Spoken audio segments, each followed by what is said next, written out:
नमस्कार दोस्तों, मैं अंकुर उपाध्याय स्वागत करता हूं आप सभी का आपके अपने YouTube channel share market analysis में।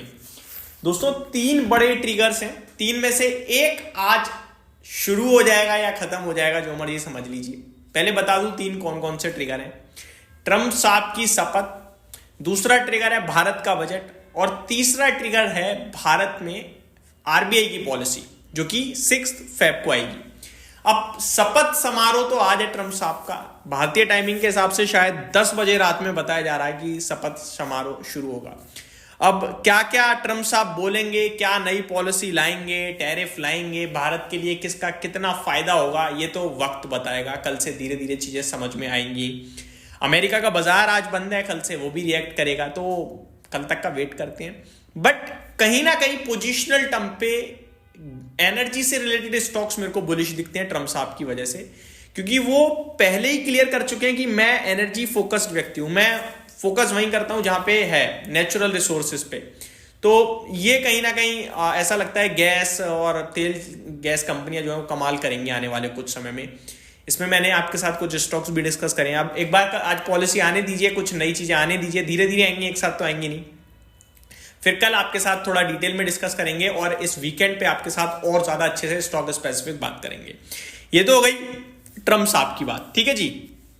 आते हैं दोस्तों आगे ग्लोबल मार्केट्स में। अमेरिका तो बंद है जहां तक, हाँ जी, अमेरिका का बाजार तो छुट्टी मना रहा है आज।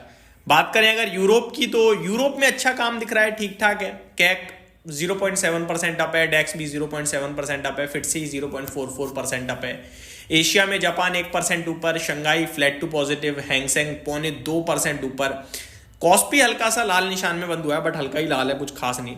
निफ्टी ऑलमोस्ट ब्रेकआउट देता हुआ दिखा है आज 23,350 के ऊपर। बाकी अभी तो सारी रिपोर्ट ट्रंप साहब की आ रही है, जितनी भी आ रही है दोस्तों, तो ये सारी हमें देखनी होंगी कि क्या होता है क्या नहीं होता। बट आता हूं वापस से भारतीय बाजार पे। पहले लेवल्स की बात करते हैं। 23,344 पे क्लोजिंग आई है। लग ऐसा रहा है कि ट्रंप साहब की वजह से बाजार थोड़ा उछलना चाहिए, और 23,500 तक तो जो मेरे को लगता है आ सकते हैं हम।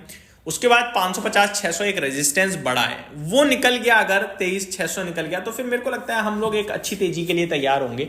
एंड पोजिशनली पॉसिबल है 24,200 तक हम जाएं, और उसके ऊपर भी जा सकते हैं, कोई बड़ी बात नहीं है। मार्केट में देखा जाए तो ऊपर से 26,300 से 23,000 यानी 3,300 पॉइंट हम लोग करेक्ट हुए, जो कि 12% समथिंग होता है। कोई बड़ी करेक्शन नहीं आई, लेकिन ये करेक्शन टाइम वाइज अच्छी थी, 6-7 महीने लिए, और प्राइस स्टॉक्स के बहुत टूटे। तो मेरे को लगता है करेक्शन इंडेक्स लेवल पे उतनी डीप नहीं थी, लेकिन स्टॉक्स लेवल पे काफी डीप थी। एंड पॉसिबल है कि हम फेब मिड तक शायद ये कहीं यार उस समय ले लेते तो सही था, क्योंकि अब यहां से फ्रेश राउंड ऑफ सेलिंग नहीं दिखती है। अब एफआईआई थोड़ा बहुत बेच रहे हैं, वो कंटिन्यू कर रहे हैं, बट रिटेल का सेंटीमेंट सुधर गया है। ग्लोबल लेवल पे चीजें ठीक लग रही हैं, ग्लोबल मार्केट्स ठीक लग रहे हैं, तो आई थिंक पैसा आ सकता है। ठीक है जी। अब आते हैं दोस्तों एफआईडीआईस के डेटा पे। एफआईडीआईस का डेटा बताऊं तो एक बार फिर एफआईआईस की सेलिंग का फिगर सामने आया, और अच्छा खासा फिगर है। 4,336 करोड़ की सेलिंग है। वहीं डीआईस इतना ही खरीद कर गए हैं, 4,321 करोड़। दोस्तों एक चीज और बोलना चाहूंगा एफआईआईस को लेकर। एफआईआईस बेच रहे हैं, इसका ये बिल्कुल भी मतलब नहीं है कि उन्हें हमारे बाजार खराब लग रहे हैं। पॉसिबिलिटीज है कि उनको अमेरिका के बाजार ज्यादा अच्छे लगे आज ट्रंप साहब की पॉलिसी के बाद। ठीक है, पॉसिबिलिटीज है उन्हें कहीं और के बाजार ज्यादा अच्छे लगे, ये भी पॉसिबिलिटीज हैं। ठीक है जी, तो ये हमें जरूर समझना चाहिए। हम हमेशा सेलिंग को यही समझते हैं यार बेच रहे हैं, नेगेटिव है, नहीं, ये जरूरी नहीं है। ठीक है, अब बढ़ते हैं आगे स्टॉक स्पेसिफिक। तो स्टॉक स्पेसिफिक एक्शन भरपूर होगा, बहुत सारे स्टॉक्स के नंबर आए हैं। एक बार नाम बताना चाहूंगा जिनको कवर किया उनके बारे में। एमसीएक्स के रिजल्ट जस्ट अभी अभी आ रहे हैं, पढ़ देता हूं एक बार। कंसोलिडेटेड नेट प्रॉफिट 160 करोड़ का आया है, 150 करोड़ से बढ़कर quarter on quarter. And year on year basis 5.5 crore के घाटे के सामने 160 करोड़ का प्रॉफिट है, तो काफी बड़ा जंप है साल दर साल। But quarter on quarter check करेंगे हम, 64.08% पे मार्जिन है। कामकाजी लेवल पे 190 करोड़ का प्रॉफिट है, और रेवेन्यू लेवल पे 300 करोड़ का रेवेन्यू कंपनी ने क्लॉक करा है। ठीक है जी, आगे देखते हैं दोस्तों। नंबर्स मेरे को ठीक लग रहे हैं, ऐसा कुछ खराब नहीं लग रहा। जेएनके बैंक के रिजल्ट्स आए हैं, एसेट क्वालिटी में बढ़त आई है, तो ये थोड़ा खराब है। वहीं प्रॉफिट क्वार्टर ऑन क्वार्टर घट गया है, तो नंबर्स में मजा नहीं आ रहा मेरे को लगता है। एजीआई ग्रीन पैक के नंबर्स मेरे को काफी दमदार लग रहे हैं दोस्तों, तो ये नंबर्स अच्छे हैं। ओब्रो रियलिटी के नंबर्स भी अच्छे लगे। डिक्सन टेक मेरे को मजा नहीं आया, क्वार्टर ऑन क्वार्टर काफी वीक थे। सनटेक रियलिटी के अच्छे लगे। जोमेटो तो ओपन मार्केट में आपने देख ही लिया क्या हुआ है क्या नहीं हुआ। अब आ जाते हैं कुछ और स्टॉक्स पे जो कल अपने नंबर्स पेश करेंगे, कहां पे नजर रखनी चाहिए। और कल तो ट्रम्प साहब के बाद अमेरिका का बाजार बड़ा इंटरेस्टिंग होगा शाम को।